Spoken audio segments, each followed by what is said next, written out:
शुभ संध्या।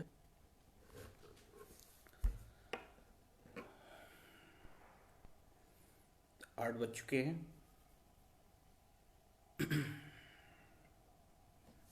आप में से कोई लाइव हो तो प्लीज मुझे इंटरेक्ट करें।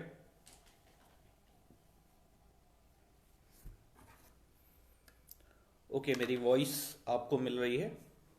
M I Audible?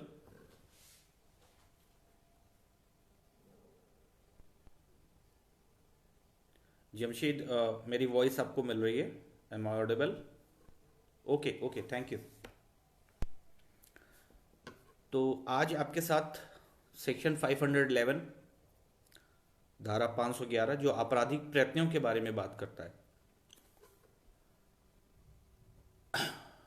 जहां कहीं पे भी जिस किसी जगह पे किसी अपराध के प्रयत्न के विषय में कोई प्रावधान पूरी आईपीसी में दे रखा है, उन प्रयत्नों के बारे में तो हमें कोई मतलब नहीं है। वहां जहां पे जो चीजें दी गई हैं, हम वहां उसे उसी तरह से डील करते हैं। किसी सेक्शन में अगर है तो उसे वहां डील करते हैं। लेकिन अगर पूरी आईपीसी में किसी अपराध के लिए कोई प्रयत्न का कोई प्रोविजन नहीं दिया गया है, उस दशा में प्रयत्न की जो कंडीशन है वो अगर नहीं है, तो उस दशा में ऐसी परिस्थिति में धारा 511 के साथ हम उस प्रयत्न को डील करते हैं। ठीक है। धारा 511 जो है वो ये साफ तौर से कहती है कि आजीवन कारावास या किसी अन्य प्रकार के कारावास से दंडनीय किसी अपराध के प्रयत्न के लिए, अटेम्प्ट के लिए, अपराध की दिशा में यदि कोई कार्य किया जाएगा, ठीक है, तो ऐसे प्रयत्न का अगर पूरी आईपीसी में कोई दंड का प्रावधान उपलब्ध नहीं है, उस दशा में हमारे पास दो प्रोविजन होंगे। पहला प्रोविजन जो है वो ये कहता है कि आजीवन कारावास के से दंडनीय वाले मामले में उसका आधा, और किसी अन्य प्रकार के अपराध में अगर जो अपराध जिसका प्रयत्न किया जा रहा है, अगर वो अपराध आजीवन कारावास से दंडनीय है, तो उस दशा में आजीवन कारावास के दंड का आधा, या फिर कोई अन्य कारावास है तो उसमें जो मैक्सिमम पनिशमेंट होगी उस मैक्सिमम पनिशमेंट का हाफ, आधा, ये दंड का प्रावधान है। ये आपकी धारा 511 है। 511 बहुत छोटे में चीजों को स्पष्ट कर देती है कि अगर कोई दंड का प्रावधान पूरी आईपीसी में नहीं है और अपराध की दिशा में कोई कार्य किया जा रहा है, ऐसी अवस्था में अगर अपराध आजीवन से दंडनीय है तो आजीवन का आधा, या जो अपराध किया जाना था वो किसी अन्य अपराध से, किसी अन्य पनिशमेंट से दंडनीय है, तो उस पनिशमेंट के मैक्सिमम का आधा। उदाहरण के तौर पे, जैसे कोई व्यक्ति चोरी के अपराध का प्रयत्न करता है, तो चोरी के अपराध के लिए 3 वर्ष का कारावास है। तो ऐसी स्थिति पे यदि उसका प्रयत्न साबित हो जाता है, तो ऐसे प्रयत्न का आधा यानी 3 साल का आधा 1.5 वर्ष, और अगर कोई जुर्माना है जो न्यायालय उचित समझे वो जुर्माना, या दोनों का दंड दिया जा सकता है। ये सिंपल सा हमारा सेक्शन 511 है। लेकिन इस 511 के साथ सबसे ज्यादा हमें दिक्कत होती है। दिक्कत जो हमें होती है वो ये होती है कि कुछ जगह पर वो प्रयत्न माने जाते हैं, कुछ जगह पे प्रयत्न नहीं होते हैं। तो ऐसा क्या पैरामीटर है, ऐसी कौन सी पैमाइश है जिसके माध्यम से हम ये क्लियर कर पाएं कि ये जो है वो प्रयत्न होगा या नहीं होगा? इसको जानने के लिए सेक्शन के साथ इसकी थोड़ी सी फिलॉसफी जो है वो भी हमें समझनी पड़ती है। अब फिलॉसफी में सबसे पहले चीज तो ये आप अच्छे से जान लीजिए कि अपराध जो है उसके कई सारे चरण होते हैं। पहला चरण जो है वो किसी चीज को लेके कोई निषिद्ध कार्य, निषिद्ध मतलब जो विधि द्वारा रिस्ट्रिक्टेड है, जिसे लॉ ने मना कर रखा है, उस कार्य के लिए आपके दिमाग में, उस कार्य को करने के लिए आपके दिमाग में विचार का सृजन होता है। ठीक है।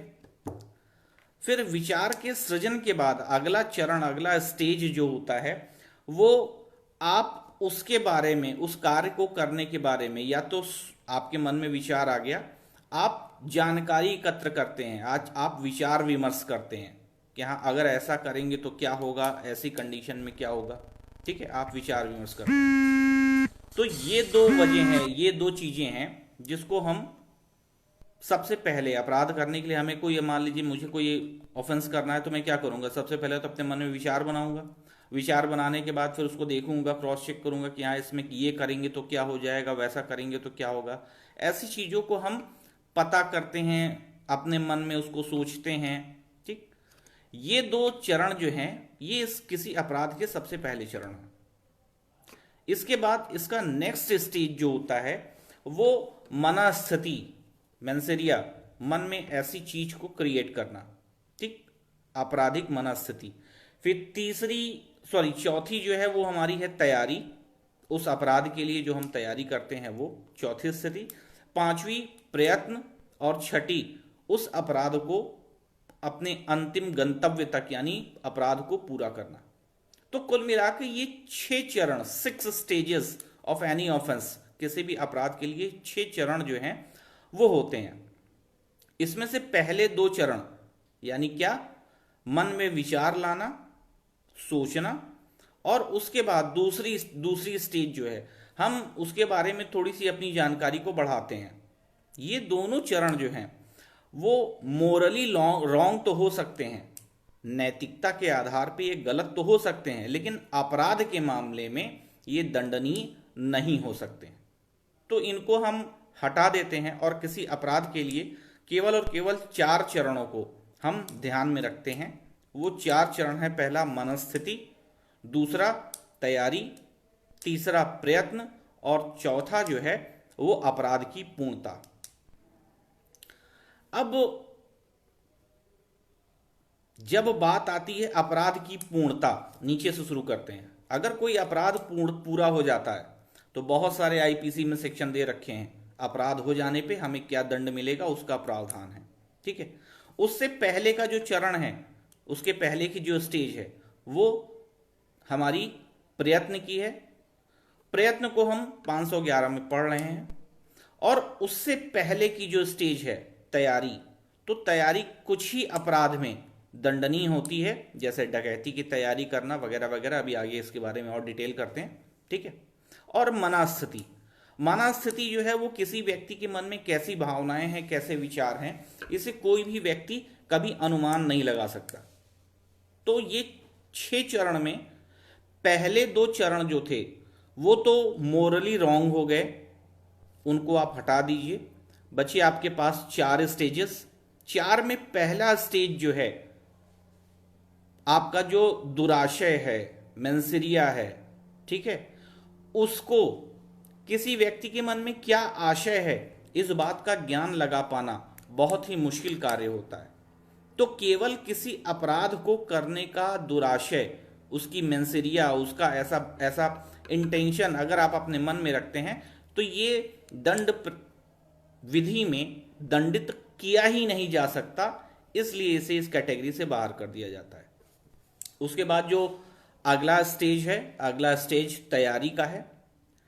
तैयारी के लिए हमारी धारा 122 भारत सरकार के विरुद्ध युद्ध करना या युद्ध के लिए आयुध एकत्र करना, धारा 122। उसके बाद धारा 126 ऐसे राष्ट्र जो भारत के मित्र राष्ट्र हैं, उन राष्ट्रों में, उन देशों में लूटपाट करना या लूटपाट करने की तैयारी करना, ठीक है। ये 2 सेक्शन हुए। इसके बाद सेक्शन 233 धारा 233, 34, 35, ये तीनों के तीनों सेक्शन, ये तीनों सेक्शन जो है वो भारतीय सिक्कों के कूटकरण यानी फोर्जरी कॉइन बनाने के लिए। दिमाग में रखिए, देखिए साफ बात ऐसे समझिएगा कि आईपीसी 1860 में बनी है। उस समय नोट कम प्रचलित में थे, सिक्के जो थे वो सबसे ज्यादा महत्वपूर्ण थे, तो यहां सिक्कों की बात की गई है। हालांकि आईपीसी जो है 150 साल पुराने होने के कारण बहुत सारी ऐसी आवश्यकताएं हैं जिसमें परिवर्तन परिशोधन जो है वो आवश्यक हो गया है। देखिए कब तक निकल के आता है हम सबके बीच में। तो सिक्के कॉइन इनके बारे में बात करती धारा 233, 234 और 235, ठीक है। और इसके बाद सेक्शन इसके बाद जो है वो आपकी डकैती की तैयारी। तो ये वो अपराध हैं जिनकी तैयारी प्रिपरेशन पनिश कर दी गई है, दंडित कर दी गई है। उसके पीछे वजह जो है वो ये है कि ये अपराध जो है वो इतनी जघन्य किस्म के अपराध माने जाते हैं, इतने ज्यादा इनकी ग्रेविटी होती है कि इस अपराध की तैयारी के लिए मतलब जरा सा भी इसमें कोई गुंजाइश नहीं छोड़ी गई है। गुंजाइश ना होने के कारण जैसे ही कि कोई व्यक्ति तैयारी करने की बात पे पहला कदम बढ़ाता है वैसे उसे इसके लिए पनिशमेंट दे दिया जाता है। तो कुल मिला के ये वो सेक्शन है जिनकी तैयारी को दंडित किया जाता है। बाकी किसी और अपराध की तैयारी के लिए भारतीय दंड संहिता में कोई दंड का प्रावधान नहीं है। उसके पीछे भी तर्क दिया जाता है। तर्क ये है कि अगर हम तैयारी को दंडित कर देंगे, तैयारी को ही दंडित कर दें तो अगर हम तैयारी को भी दंडित कर दें तो हो सकता है कि मान लीजिए हत्या की तैयारी को अगर हम दंडित कर दें, मैं जो है वो एक ही हत्या करने की मन में पहले विचार ले आता हूं,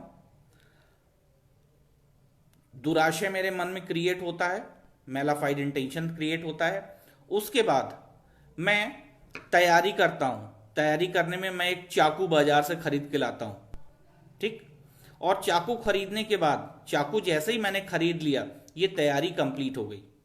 तो तैयारी कंप्लीट होने के बाद अभी मैंने क्या किया, चाकू मेरे हाथ में है, लेकिन चाकू पकड़े पकड़े रात भर मैंने सोचा कि यार मैं उसको मार दूंगा, एक को मार दूंगा, उसके छोटे बच्चे हैं, उसके माता हैं, उसके पिता हैं, उसकी पत्नी है, उनका क्या होगा, समाज में क्या होगा, मेरे ऊपर उसका क्या असर पड़ेगा।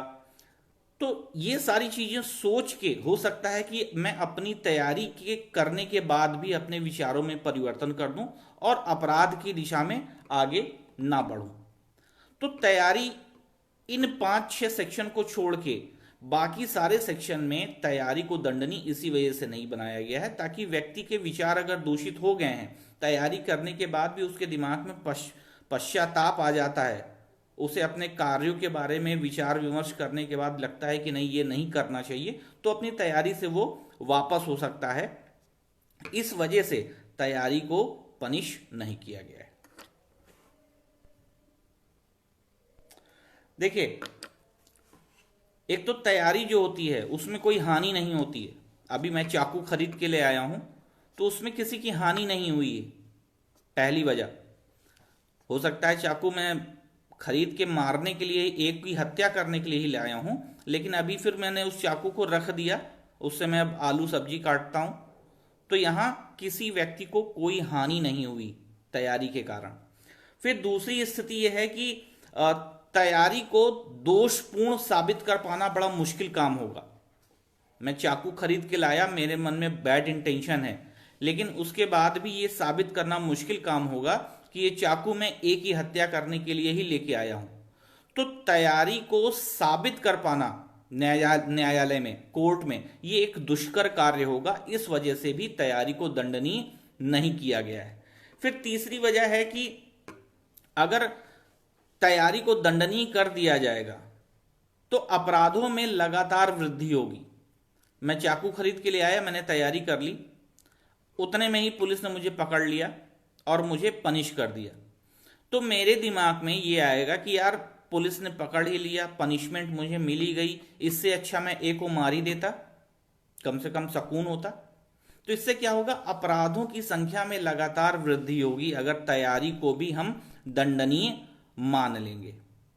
और आखिरी जो वजह है जिसके कारण तैयारी को दंडनीय नहीं किया गया है, इससे यह है कि जो जैसे ए के बारे में मैं सोच रहा था, ए को मारने की मैं तैयारी कर रहा था, तो चाकू को खरीद के लाके मैं अपने घर पे रखा हूं, इससे ए को कोई प्रभाव नहीं हुआ, कोई नुकसान नहीं हुआ। समाज में, सोसाइटी में मेरे चाकू खरीदने से किसी तरह का कोई भय नहीं उत्पन्न हुआ। इस वजह से इन वजहों के कारण तैयारी को दंडनीय आईपीसी में नहीं बनाया गया है। केवल और केवल धारा 122, 126, 233, 234, 235 और डकैती की तैयारी, बस इतने में ही तैयारी को दंडनीय पूरी की पूरी आईपीसी में बनाया गया। एक और वजह होती है, अगर हम तैयारी को दंडनीय बना दें तो पता चला कि मैं चाकू खरीद के ले आया, इसी तरह से मेरा पड़ोसी जो है वो भी चाकू खरीद के लाया, ABCD वो भी चाकू खरीद के लाया, पता चला पुलिस ने सबको पकड़ लिया और सबकी सुताई कर दी, सबको जेल में बंद कर दिया। तो क्या है, इससे अपराध में वृद्धि होने के साथ साथ उत्पीड़न भी बढ़ जाएगा। इन सारी वजहों के कारण, इन सारी कारणों से ये जो तैयारी है इसको दंडनीय नहीं किया गया है। लेकिन इन जिन सेक्शनों में तैयारी को दंडनीय बनाया गया है उसके पीछे वजह जो है कि इन अपराधों की ग्रेविटी, इनका कॉन्सेंट्रेशन इतना ज्यादा होता है कि अगर इनमें जरा सा भी चूक कर दी जाएगी तो जनमानस को बड़ा नुकसान हो जाएगा। इसलिए गुंजाइश की कोई सीमा ही ना रहे, कोई ऐसा अवसर ही ना रहे, तैयारी को भी इन अपराधों में दंडनीय बना दिया गया है। हमारा जो मेन ऑब्जेक्ट है आज पढ़ने का वो है प्रयत्न।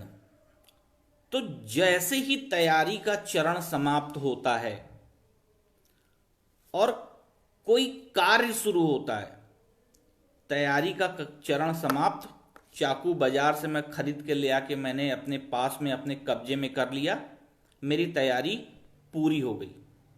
अब अगर मैं घर से बाहर निकलता हूं बी को देखने के लिए, खोजने के लिए, जिसको मुझे मारना है, ठीक है, उसको खोजने के लिए, ढूंढने के लिए, तो ये सारे क्या हैं, ये सारे प्रयत्न की कैटेगरी में स्टार्ट हो जाएंगे। तैयारी जहां समाप्त होती है उसी स्थान से आगे की ओर प्रयत्न की सीमा आरंभ हो जाती है। एक केस है Aman Kumar versus state of Haryana 2004 CRLJ 1399 SC, supreme court का एक केस है। इस केस में यह कहा गया कि प्रयत्न की कहीं कोई डेफिनेशन नहीं दी गई है, पूरी आईपीसी में प्रयत्न की कोई डेफिनेशन नहीं है। प्रयत्न जो है वो तथ्य और परिस्थितियों का विषय है और सुप्रीम कोर्ट या न्यायालयों द्वारा जो निर्णय दिए गए हैं उन निर्णयों के आधार पर हम प्रयत्न को परिभाषित कर लेते हैं, ठीक है। इस केस में थोड़ी सी कोशिश की गई थी प्रयत्न को डिफाइन करने की, उस परिभाषा को मैं आपको बोल दे रहा हूं। प्रयत्न ऐसा कृत्य है, प्रयत्न अटेम्प्ट ऐसा कृत्य है जिसे रोका ना गया होता, प्रयत्न ऐसा कृत्य है जिसे रोका ना गया होता तो प्रयासरत कार्य, जिस कार्य के लिए हम प्रयास कर रहे हैं, प्रयासरत कार्य पूर्ण हो जाता, कंप्लीट हो जाता। यानी जिस अपराध को करने के लिए हम कोशिश कर रहे हैं, अगर इस चीज को रोका ना जाता तो वो कार्य पूरा हो जाता। तो जो रोका जा रहा है, अब ये रोकना किसी भी तरीके से हो सकता है, कौन कौन से तरीके हो सकते हैं वो अभी आगे हम पढ़ेंगे। तो किसी भी वजह से अगर रोक दिया जा रहा है और इच्छित परिणाम हमें नहीं मिल रहा है तो ऐसा कार्य जो है वो प्रयत्न की कैटेगरी में आएगा। ये Aman Kumar versus state of Haryana के केस में इसे प्रयत्न की ये डिफिनेशन दी गई थी।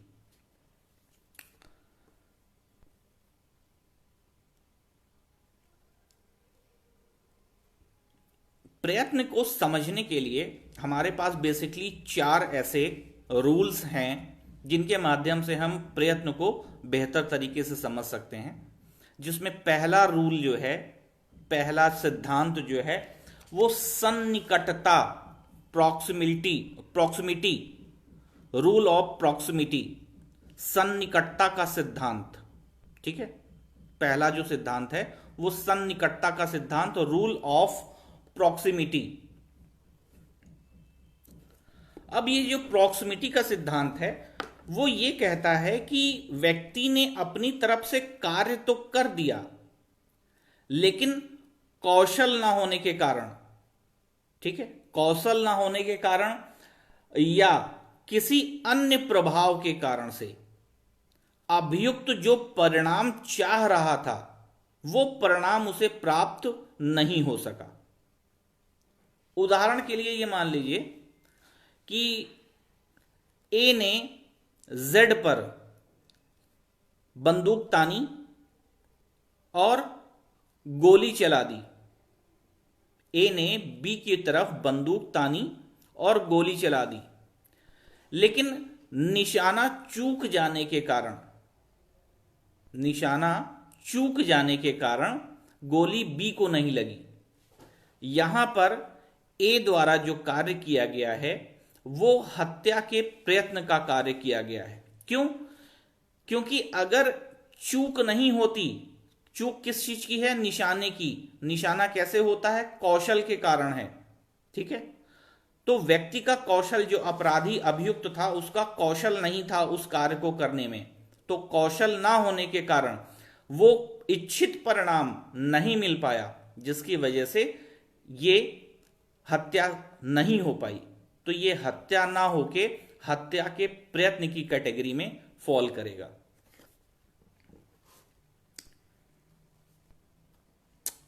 एक और उदाहरण ले लीजिए। मान लीजिए मैंने ए की तरफ बंदूक करके गोली चलाई, ठीक है। अब वो पहुंच से इतना दूर था, ठीक है, जो बंदूक की रेंज है उस रेंज से दूर था। रेंज से दूर होने के कारण गोली उसे नहीं लगी। ऐसी स्थिति पे क्या हुआ? यहां पे भी मेरे कौशल की कमी होगी, क्योंकि मुझे नहीं पता है कि हाँ इस बंदूक से कितनी दूर मारक क्षमता होगी। यहां मेरे कौशल की कमी है, और कौशल की कमी के कारण अगर बी को कोई क्षति नहीं होती है, उस स्थिति पे ये हत्या का प्रयत्न होगा। ठीक। आर वर्सेस टेलर का जो केस है, उस केस में एक व्यक्ति जो है वो घास, सूखी हुई घास के ढेर के पीछे खड़ा होकर माचिस जला रहा था। ठीक है, जैसे ही वो माचिस जला रहा था वैसे उसे पकड़ लिया गया, और पकड़ने पर उसे धारा 511 के अंतर्गत रष्टी के अपराध के प्रयत्न के लिए उसे दोषी माना गया। ठीक है, लेकिन वहीं अगर वो सिर्फ माचिस लेके खड़ा होता अपने पास, ठीक है, तो माचिस लेके खड़ा होना यह तैयारी के अंतर्गत होता। ठीक है, तो जैसे ही उसने माचिस जलाई उसे पकड़ लिया गया, अपराध होने से रोक लिया गया। बाह्य कारण थे, लोगों ने उसे रोक लिया, इस कारण से ये रष्टी के प्रयत्न का अपराध होगा। इसी तरह आर वर्सेस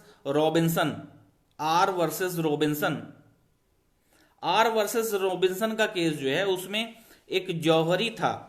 ठीक है, उस जौहरी ने बीमा की राशि प्राप्त करने के लिए, इंश्योरेंस से पैसे प्राप्त करने के लिए अपनी ही दुकान में अपने आभूषण जो थे वो कहीं उसने छुपा दिए, और कुर्सी पे बैठ गया और अपने आप को रस्सी से लपेट दिया और चीखने लगा, चिल्लाने लगा। पुलिस के चीखने चिल्लाने की आवाज सुन के पुलिस आई और पुलिस ने उसे खोला। खोलने पर जो जौहरी था उसने बताया कि हाँ, मेरी दुकान को कुछ लोग लूट के लेके चले गए हैं। अन्वेषण का कार्य आगे बढ़ा, इन्वेस्टिगेशन आगे बढ़ी, और इन्वेस्टिगेशन में ये पाया गया, पता चला कि उस जौहरी ने अपनी दुकान को स्वयं ही लूटने का बहाना बनाया। ठीक है, कोर्ट ने इस मामले में व्यक्ति को, उस जौहरी को प्रयत्न के अपराध के लिए दोषी नहीं माना, क्योंकि उसका अपराध क्या था? कपटपूर्ण और बेईमानीपूर्ण तरीके से बीमा की राशि को प्राप्त करना था। लेकिन अभी बीमा की राशि के लिए कोई ऐसा स्टेज आगे नहीं बढ़ा था, क्योंकि अभी पुलिस इन्वेस्टिगेशन ही कर रही थी, और इन्वेस्टिगेशन के दौरान ही मामला पकड़ लिया गया। लिहाजा इस वाद में, आर वर्सेस रॉबिन्सन के केस में, जौहरी को किसी अपराध के लिए यानी प्रयत्न के लिए भी दोषी नहीं ठहराया गया।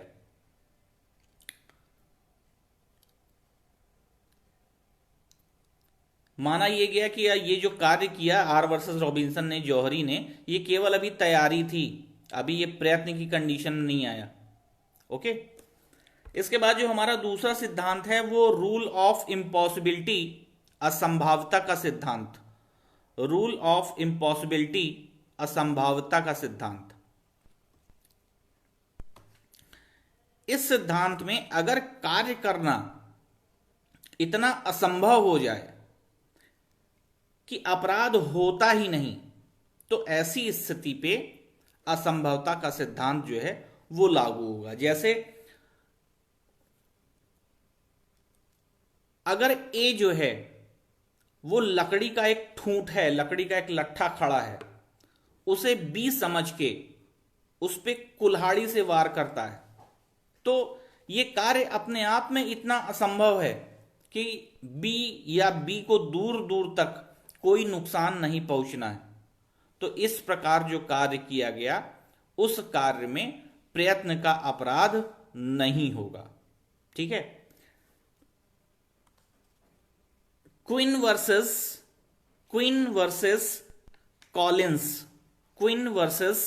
कॉलिंस के केस में यह सिद्धांत जो है, असंभवता का सिद्धांत जो है, वो पहली बार दिया गया। ठीक है।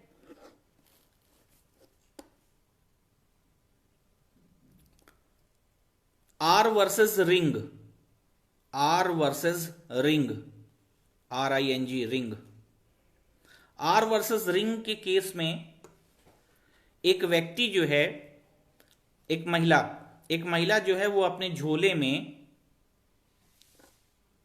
बंदूक रखी हुई थी। ठीक है। नहीं, ये दूसरा केस है। क्वीन वर्सेस कॉलिंस का जो केस है उसमें एक व्यक्ति अपनी जेब में बंदूक रखा हुआ था। एक व्यक्ति पॉकेट मारने के लिए जेब कतरा जो है उस जेब में हाथ डालता है और जेब में हाथ डालने पे वो बंदूक उससे छू जाती है, जिससे गोली चल जाती है और व्यक्ति की मृत्यु हो जाती है। ठीक है। इस केस में यह कहा गया कि व्यक्ति केवल और केवल चोरी करने के प्रयत्न का दोषी है, ना कि हत्या या उससे संबंधित किसी अपराध के लिए। ठीक है। यह हुआ आपका रूल ऑफ इम्पॉसिबिलिटी, यानी अपराध जो है वो अपने आप में इतना असंभव हो जाए कि अपराध होने की गुंजाइश ही ना रहे। ठीक है। इसके बाद जो अगला आपका रूल है वो है ऑब्जेक्ट थ्योरी, वस्तु का सिद्धांत। ऑब्जेक्ट थ्योरी, वस्तु का सिद्धांत। इस सिद्धांत में यह बताया गया कि अगर जो वस्तु है वो अपने आप में, विषय वस्तु जो है वो उसके विषय में या तो भ्रम हो जाए, पहली कंडीशन, और दूसरी यदि वस्तु का अभाव हो जाए। पहली चीज, अगर वस्तु के बारे में भ्रम हो जा रहा है तो प्रयत्न होगा, और अगर वस्तु का अभाव है तो प्रयत्न नहीं होगा। कैसे? मान लीजिए ए की हत्या बी करना चाहता है, ए की हत्या बी करना चाहता है। बी की गाड़ी सामने से, कार जो है वो सामने से चली आ रही और उसमें बी की बजाय सी बैठा हुआ है। ठीक है। जिसकी हत्या करना चाह रहे थे उसके अतिरिक्त कोई व्यक्ति बैठा हुआ है। तो यहां क्या है? यहां हमें भ्रम है। ठीक है। यहां हमें भ्रम है, और भ्रम की दशा में यदि हम कोई प्रयत्न करते हैं तो ये प्रयत्न माना जाएगा। लेकिन अगर वास्तव में उस वस्तु का अभाव है, गाड़ी में कोई बैठा ही नहीं, गाड़ी खाली है, और उस पर अगर हम गोली चला रहे हैं तो ये प्रयत्न नहीं होगा। वहीं उस गाड़ी में जिसकी हत्या करना चाह रहे थे वो या उसके अलावा कोई व्यक्ति बैठा हुआ है और हम भ्रम में बी को ए या बी को सी समझ के हम उस पर गोली चला दे रहे हैं, तो यहां प्रयत्न माना जाएगा। और अगर कार्य पूरा हो गया तो ये अपने आप में अपराध कंप्लीट हो गया। इसके पीछे जो वजह होती है वो वजह होती है कि सोसाइटी में, समाज में गोली चलेगी और एक भय का माहौल क्रिएट होगा। ठीक है। किसी भी व्यक्ति के ऊपर जानलेवा हमला होने से उस व्यक्ति को और उससे जुड़े हुए समाज में अन्य व्यक्तियों को भय उत्पन्न होगा, समाज में संत्रास उत्पन्न होगा, और उस भय के कारण इसे प्रयत्न की कैटेगरी में माना गया है। लेकिन वहीं कोई व्यक्ति रहेगा ही नहीं, होगा ही नहीं, अभाव होगा, तो उस स्थिति पे इसे प्रयत्न की कैटेगरी में नहीं माना जाएगा। जैसे फॉर एग्जाम्पल ए जो है वो एक दवा लाता है, या दवा छोड़िए, ए जो है वो बी को मार डालने के आशय से आर्सेनिक एक जहरीला पदार्थ होता है, चीनी को आर्सेनिक समझ लेता है और बी को चीनी खिला देता है। ठीक है, ए बी की हत्या का आशय रखते हुए, उसे मार डालने के आशय से चीनी को आर्सेनिक समझ के उसे खिला देता है। यहां कोई प्रयत्न नहीं होगा। क्यों?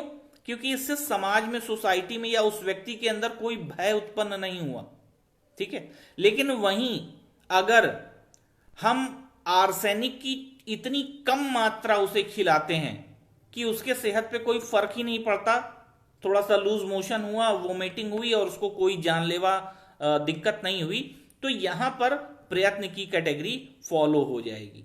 क्यों? क्योंकि हमारे अंदर हम परिपक्व नहीं थे, हमें कितनी मात्रा देनी है इस बात का हमें आइडिया नहीं होगा, और आइडिया ना होने पर यह कौशल की कमी कहलाएगी, और कौशल की कमी होने की वजह से यह प्रयत्न की कैटेगरी में फॉल करेगा। ठीक है, चौथा सिद्धांत जो है वो सिद्धांत है कार्य को अग्रसर करने की ओर, कार्य को अग्रसर करने की ओर, on the job theory, on the job theory, कार्य को अग्रसर करने की ओर।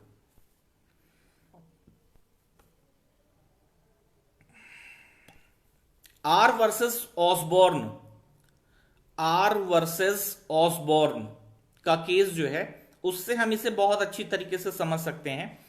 ए ने बी को गर्भपात करने के लिए, ए ने बी को गर्भपात कारित करने के लिए यह विश्वास दिलाते हुए कि ये गर्भपात की गोलियां हैं, ठीक है, कुछ गोलियां दे दी। बी ने उसमें से एक गोली खा ली। ठीक है, बी ने उसमें से एक गोली खा ली, लेकिन गर्भपात नहीं हुआ।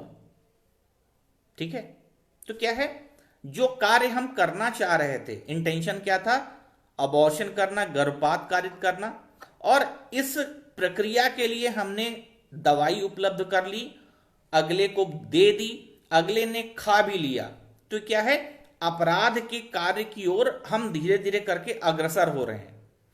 भले इच्छित परिणाम हमें प्राप्त हुआ या नहीं हुआ यह दूसरा विषय है, लेकिन हम अपराध की ओर आगे बढ़े। ठीक है, ये आर वर्सेस ऑसबॉर्न के केस का ये फैक्ट है।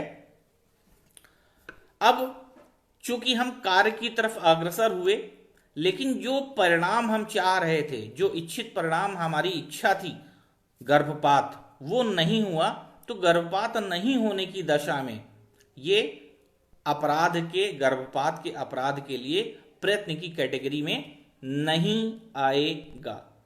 ठीक,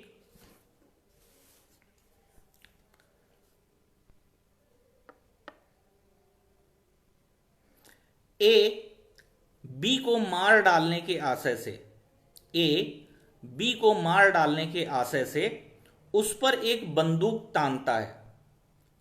बंदूक तानने के बाद बंदूक का घोड़ा यानी ट्रिगर जो है वो दबा देता है, लेकिन बंदूक खाली थी। ठीक है, ए बी को मार डालने के आशय से बी के ऊपर बंदूक तानता है और ट्रिगर दबा देता है, लेकिन बंदूक खाली थी।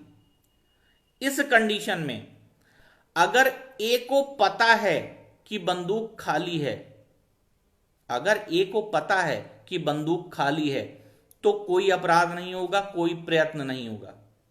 लेकिन अगर ए को नहीं पता था कि बंदूक भरी है, बंदूक खाली है, उसे नहीं पता था, तो उस दशा में बंदूक का ट्रिगर दबाने पर अपराध का यानी हत्या के प्रयत्न का अपराध होगा। दो कंडीशन मैंने आपसे बताई। पहली, अगर बंदूक खाली है, ये पता है, तो कोई अपराध यानी अपराध का प्रयत्न नहीं होगा, 511 में फॉल नहीं करेगा। और अगर हमें नहीं पता था कि बंदूक खाली है, तो 511 में ये फॉल करेगा। तो ये आपके 4 सिद्धांत हैं, ठीक है। जब 511 जो है वो थोड़ा सा इंपॉर्टेंट है, इंपॉर्टेंट इसलिए है क्योंकि मेंस में इसे देखा गया है, और उसमें एमसीक्यू में तो खूब, इसमें जितने केस लॉज दिए हुए हैं उन केस लॉज पे खूब सारे सवाल बार बार पूछे गए हैं, ठीक है। कभी प्रॉब्लम बना के पूछ लिया गया है, कभी केस लॉज में पूछ लिया गया है, और कभी कभी मैच द कॉलम में इसे पूछ लिया गया है। यानी 511 के जो जितने केसेस हैं या जितनी भी प्रॉब्लम वो खूब पूछी जाती हैं, इसलिए ये सेक्शन इंपॉर्टेंट है। और एमसी उसमें डिस्क्रिप्टिव में भी इसमें आपसे सवाल कई बार देखने को मिले। तो जब कभी 511 सेक्शन आए आपसे मेंस में लिखने के लिए डिस्क्रिप्टिव, तो 511 का सबसे पहले आप सिनॉप्सिस बनाएं। सिनॉप्सिस में आप बताएं कि परिचय दें, इंट्रोडक्शन दें, 511 कहाँ है, आईपीसी में क्या है, उसके बारे में क्या बताया गया है।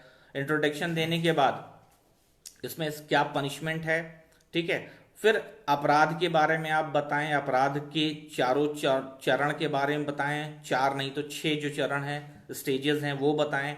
उन स्टेजेस को बताने के बाद फिर इसके सिद्धांत को बताएं, और सिद्धांत को बताते बताते हर एक सिद्धांत में कम से कम 2-3 इलस्ट्रेशन डालें। 4 सिद्धांत हैं आपके, 2-3 इलस्ट्रेशन डालें, और इलस्ट्रेशन के बाद लास्ट में डिसाइडेड केस लॉज जो हैं उनके बारे में आप बता दें। डिसाइडेड केस लॉज जो हैं उसमें कई सारे इंपॉर्टेंट हैं, जैसे आपने कई बार सुना होगा Maharashtra, state of Maharashtra versus Mohammad Yakut, state of Maharashtra versus Mohammad Yakub, 1980 CRLJ 793 SC, खूब पूछा गया है, ठीक है। आप उठा के देखिएगा पुरानी बुकलेट या क्वेश्चन पेपर उठा के देखिएगा, खूब पूछा गया है। थर्ड जो थर्ड का जो है वो वस्तु का सिद्धांत है। वस्तु का सिद्धांत यानी ऑब्जेक्ट थ्योरी, ठीक। ऑब्जेक्ट थ्योरी ये है कि इसमें 2 चीजें हैं। ऑब्जेक्ट क्या है, हम सब्जेक्ट हैं, हम जिस पे टारगेट कर रहे हैं वो हमारा ऑब्जेक्ट है। तो ऑब्जेक्ट के विषय में भ्रम हो जाता है, यानी हम जो काम कर रहे हैं उसके विषय में भ्रम हो जाता है। अब ये भ्रम 2 तरह से होता है। पहला भ्रम वो है जिसमें हम कंफ्यूज हो गए, ठीक है, और दूसरा जो है उसमें वस्तु वास्तव में थी ही नहीं। कैसे समझे इसे ऐसे समझें कि अगर मान लीजिए एक लकड़ी पर कोट टंगा हुआ है, ठीक है, और हम उसे उस कोट को ए मान के उस पे तलवार से हमला कर देते हैं उसे मार डालने के आशय से, तो यहां क्या है, वस्तु का वास्तव में अभाव है, वस्तु वहां है ही नहीं, हमारा ऑब्जेक्ट हमारा वो है ही नहीं। तो ऐसी स्थिति पे अगर हम खाली लकड़ी के लट्ठे पर तलवार से हमला कर रहे हैं तो ये प्रयत्न नहीं होगा। लेकिन वहीं दूसरी तरफ हम ए को मारना चाहते हैं और सामने से एक पीली कलर की कार आ रही है, ठीक है, ऐसी ही पीली कलर की कार जो है वो ए के पास है, लेकिन ये वास्तव में ए की कार नहीं है। हमने बंदूक तानी और उस पर फायर कर दिया, भले गोली उसे ना लगे, भले गोली निशाने से चूक जाए, लेकिन हमने यहां प्रयत्न किया है, ठीक है। तो 2 सिद्धांत हैं, एक वस्तु का अभाव और दूसरा वस्तु का भ्रम, ठीक है। अगर अभाव है, वास्तव में वो वस्तु वहां एग्जिस्ट ही नहीं करती है, तो इस स्थिति पे प्रयत्न नहीं होगा। लेकिन अगर कंफ्यूजन हो रही है तो कंफ्यूजन की स्थिति में प्रयत्न होगा, ठीक है। क्योंकि आपने पढ़ा है हम चाहे ए की हत्या करें या ए की बजाय ए के बदले ए को समझ के हम बी की हत्या कर दें, ये भ्रम हो गया, लेकिन फिर भी हत्या तो हुई ना, ठीक है। इसी तरह दूसरा केस जो है Sudhir Kumar Mukherjee versus state of Paschim Bengal, Sudhir Kumar Mukherjee versus state of Paschim Bengal, AIR 1973 SC 2655, Abhayanand Mishra versus state of Bihar, ठीक है। ये दो तीन जो है वो बहुत लीडिंग केसेस हैं जो इंडियन कॉन्स्टेक्ट में पूछे जाते हैं आपसे। लेकिन इसके साथ कुछ प्रॉब्लम जो है वो बहुत बार बार आपसे पूछी गई है। जैसे एक महिला जो है, एमसीक्यू में भी आ चुका है, एक महिला कुएं की तरफ दौड़ती है और कुएं में छलांग लगा के आत्महत्या करने का उसका आशय है। महिला कुएं तक पहुंचने से पहले ही पकड़ ली जाती है। ठीक है, तो यहां वो महिला जो है वो आत्महत्या के प्रयत्न की दोषी नहीं होगी, क्योंकि हो सकता है कुएं तक पहुंचने से पहले उसका आशय बदल जाए, उसका इंटेंशन बदल जाए। ये डिसाइडेड केस है, रमक्का रमक्का का केस है ये, रमक्का 1884 मद्रास। ठीक है, ये रमक्का के केस के फैक्ट हैं।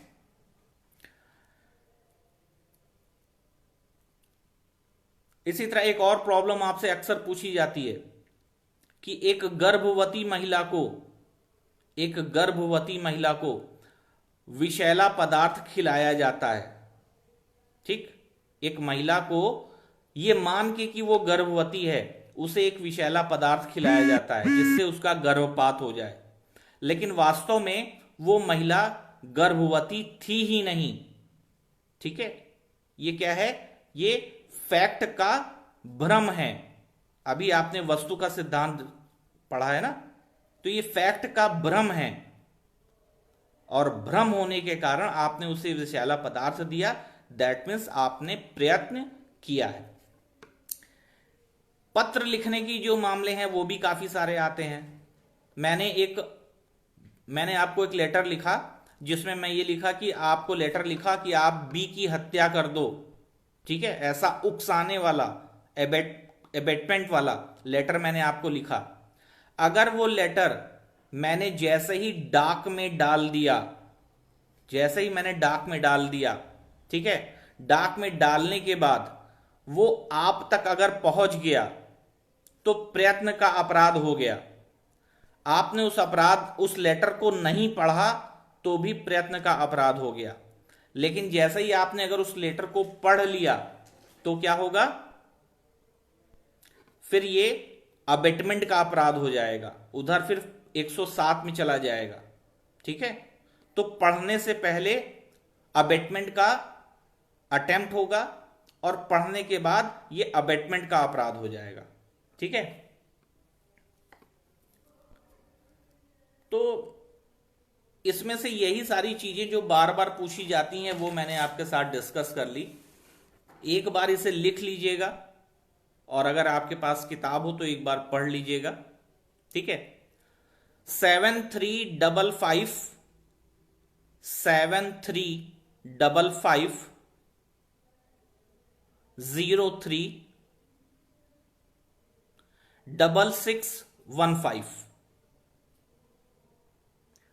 735503 735503 6615। मैं रिपीट कर रहा हूं, 735503 6615। ये मेरा सेल नंबर है। आप में से जब भी जिसे भी कोई आवश्यकता हो तो आप मुझे फ़ोन कर सकते हैं, आप मुझसे डिस्कस कर सकते हैं। ये मेरा व्हाट्सअप नंबर भी है, आप इस पर अपनी प्रॉब्लम को मैसेज कर सकते हैं, मुझसे पूछ सकते हैं। आज आपकी आईपीसी के 511 सेक्शन जो हैं वो समाप्त हुए। इन पूरे टाइम में मेरी पूरी कोशिश थी कि आईपीसी को एक चुनौती की तरह आपको पढ़ाई जाए, और हर एक लेक्चर में कोशिश ये थी कि आपको कुछ नया बताया जाए, कुछ नया समझाया जाए, और इस यकीन के साथ कि आपने अगर लगातार सारी क्लासेस अटेंड की है, और अटेंड करने के बाद अगर आपने उस टॉपिक को अपनी किताब के साथ दोबारा पलट के देख लिया है या सिनॉप्सिस बना के तैयार किया है, तो आईपीसी में आपको कोई धोखा नहीं मिलेगा, पहली चीज। और आईपीसी थर्ड पेपर, ठीक है, थर्ड पेपर का एक बहुत बड़ा पार्ट है जिसे आप बिल्कुल नेगलेक्ट नहीं कर सकते, नज़रअंदाज बिल्कुल नहीं कर सकते। एपीओ की परीक्षा में तो चाहे वो प्री हो चाहे वो मेंस हो, ये डिसाइडिंग फैक्टर हो, आपकी सफलता और असफलता का डिसाइडिंग फैक्टर है। जुडिशरी के मेंस में भी लगभग 20 क्वेश्चन के आसपास आईपीसी के होते हैं जो आपको सफल बनाने के लिए बहुत आवश्यक होते हैं। तो मैंने अपनी तरफ से भरसक प्रयास किया, भले ही मेरा शेड्यूल कैसा रहा हो, कितनी व्यस्तता रही हो, और यकीन जानिए किसी एक किताब से आपको चीज़ें नहीं मिली है। मैंने कम से कम 5-7 बुक डिस्कस करने के बाद ये सारी चीज़ें आपको डिलीवर की है। कहीं कुछ कमी रह गई हो, कहीं कुछ त्रुटि हुई हो, तो उसके लिए क्षमा प्रार्थी हूँ। हालांकि कोशिश ऐसी की कि कहीं कोई गलती मुझसे ना होने पाए, लेकिन फिर भी इंसान हैं और इंसानों से गलतियां होना वाजिब सी बात है। जिस इंसान से गलती नहीं होती वो ईश्वर हो जाता है, और इस दुनिया में कोई ईश्वर नहीं है। सभी लर्नर हैं, सभी सीख रहे हैं, बस कोई थोड़ा ज़्यादा सीख जाता है, कोई थोड़ा कम सीखता है। अब आपसे बातें जो करता था वो शायद आज के बाद मुश्किल होगा। मुझे बातें करना बहुत अच्छा लगता है आप सबसे। बस यार एक चीज आप सबसे कहूंगा, जान लड़ा दीजिए।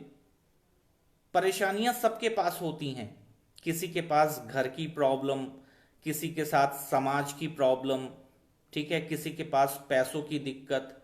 ये सब प्रॉब्लम है, ये जीवन का हिस्सा है, ठीक है। और परेशानियां जितनी हैं आप धीरे धीरे करके आप उनसे लड़ लीजिए और चीजें से बाहर निकलिए, क्योंकि हकीकत जानिए, जो मानसून के वनों में रहता है जहां मूसलाधार बारिश हमेशा होती रहती है, उनको पानी की कीमत नहीं होती। जो रेगिस्तान की तपती भूमि से, मरुस्थल से होके आया है ना, पानी की एक एक बूंद की कीमत उस व्यक्ति को होती है, ठीक है। तो ये जीवन का वो मरुभूमि है, वो मरुस्थल है जहां अभी आप अपने जीवन को बिता रहे हैं। एक बार पूरे मन से, पूरी ताकत से आगे बढ़िए, निसंदेह सफलता आपका इंतजार कर रही है। और याद रखिए, एक टीचर या दोस्त या जो कुछ भी आपको कहना है वो आप समझिए, ठीक है। हमेशा ये कोशिश रहेगी और कि मैं आपको कुछ दे सकूं। कभी भी आपको कोई आवश्यकता हो, मेरे पास निसंकोच आप फोन करें। मेरे बस में जितना भी होगा, चाहे वो सलाह हो, चाहे वो हिम्मत बांधना हो, चाहे आपको किसी तरह की और भी सहायता हो, चाहे आपको कोई लीगल कॉन्सिक्वेंसेस हो, ठीक है, किसी भी तरह की आपको लगता है कि मैं आपके लिए किसी तरह से उपयोगी हो सकता हूं, तो आपका स्वागत है कभी भी, किसी भी समय। और मैंने अपनी फीस आप सबसे बताई थी, मुझे मेरी फीस मुझ तक पहुंचनी चाहिए, मैं छोड़ता नहीं हूं, ठीक है। और बहुत अच्छा बीता आपके साथ समय, स्पेशली आप सब जो लगातार मुझसे जुड़े हुए थे। आप सबसे कभी मैं मिला नहीं हूं, लेकिन ऐसा महसूस होता है थर्सडे, फ्राइडे, सैटरडे को ऐसा लगता है कि आप जीवन के हिस्से हैं, ठीक। तो प्लीज़ मेहनत करिए, और परेशानियां सब लगी रहती है, इसके चक्कर में इसको नज़रअंदाज करिए, अवॉइड करना सीखिए। हर चीज़ को लेके हम अपना सर नहीं फोड़ते हैं, और ये जीवन का क्रम है, परेशानियां लगी रहती है। और एक बात और, अगर आपको लगता है कि आप ईमानदारी नहीं बरत पा रहे हैं तो छोड़ दीजिए, बिल्कुल किताबों को घर के बाहर या किसी को दान कर दीजिए। मत व्यर्थ में अपने आप को धोखा दीजिए, अपने परिवार को धोखा दीजिए, अपने आने वाली नस्लों को आप धोखे में रखिए, ठीक है, कि अरे हमने भी तैयारी की थी, हमने भी ये कोशिश की, मेरा नहीं हुआ, वगैरह वगैरह। बुरे एग्जाम्पल मत बनिए, अच्छे उदाहरण बनिए। और कभी भी अपने साथियों के साथ, हाँ पता है गला काट प्रतियोगिता है, डेसिमल 01 से नंबर और नौकरियां और जिंदगियां आगे पीछे बदल जाती हैं, ठीक है। बहुत अच्छा अनुभव मुझे भी रहा है इन सब चीज़ों का। लेकिन इन सारी चीज़ों के कारण आपके अंदर जो एक बहुत बहुत प्यारा सा इंसान है, जिसके अंदर फीलिंग है, इमोशन है, सेंटिमेंट्स हैं, उनको भी थोड़ा संजोए रखिए, जीवन में बहुत काम आएंगे। बस आगे क्या कहना, आप खुद समझदार हैं, आप खुद बहुत बहुत इंटेलेक्चुअल हैं। ईश्वर से ये कामना है कि आपके जीवन में हर वो चीज़ जिसकी आपके अंदर इच्छा है वो आपको प्राप्त हो। Thank you.